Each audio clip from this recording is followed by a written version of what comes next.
ধর্মীয় পরিবেশে করাতকলের বিকট আওয়াজের কারণে গাইবান্ধার সাঘাটা উপজেলা হাট ভরতখালী সরকারপাড়া আহলে হাদিস জামে মসজিদের পাশে স্থাপিত একটি সমিলকে ঘিরে শুরু হয়েছে তীব্র বিরোধ। মসজিদ কমিটির দাবি, বিধিমালা উপেক্ষা করে মাত্র ৩২ মিনিট দূরেই গড়ে তোলা হয়েছে করাতকলটি, যা সরাসরি ধর্মীয় পরিবেশ ও নিরাপত্তায় হুমকি। এই যে আমরা এখানে দাঁড়িয়ে আছি মসজিদের সামনে, মেশিনটা এখনো চলতেছে, দেখেন কিরকম শব্দ।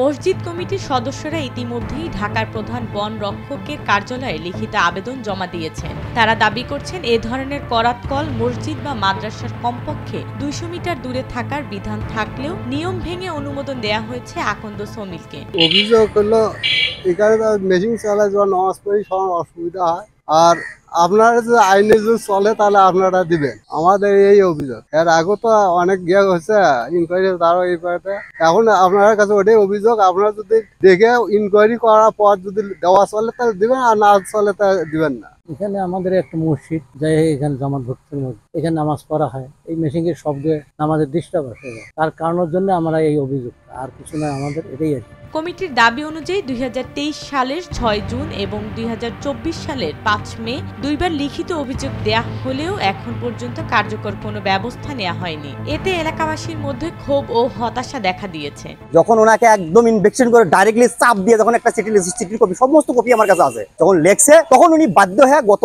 8 তারিখ মানে 8/5 এসে তখন উনি তদন্ত করে দেয়। মাঝখানে এই যে আমি আবেদন করছি 6/6/2023 সালে, আর উনি তদন্ততে আসলে হলো 8/5/2025 তারিখ। মাঝখানে এই যে গ্যাপ, উনি একটি দিন এখানে তদন্ত করতে আসেনি। উনি আসলে কখন, যখন লাইসেন্স দিছে, দেওয়ার পরে আছে তদন্ত। স্থানীয় মুক্তিযোদ্ধা জয়নাল আবেদিনের বাড়ির পাশেই গড়ে তোলা হয়েছে এই করাতকল, যা সামাজিক ও পরিবেশগত দিক দিয়েও উদ্বেগজনক বলে মনে করছেন স্থানীয়রা। এখানে নামাজ পড়া হয়, এই মেশিনের শব্দে নামাজের ডিস্টার্ব আসে যায়, তার কারণের জন্য আমরা এই অভিযোগ, আর কিছু নয়, আমাদের এটাই আছে। সম্প্রতি ঘটনাস্থলে তদন্তে যান রংপুর বিভাগের বন্য প্রাণী ও জীববৈচিত্র্য সংরক্ষণ কর্মকর্তা স্মৃতি সিংহ রায়। তিনি স্পষ্ট বলেন, বিধিমালা অনুযায়ী কোনো মসজিদ মাদ্রাসার 200 মিটারের মধ্যে করাতকল স্থাপন বৈধ নয়।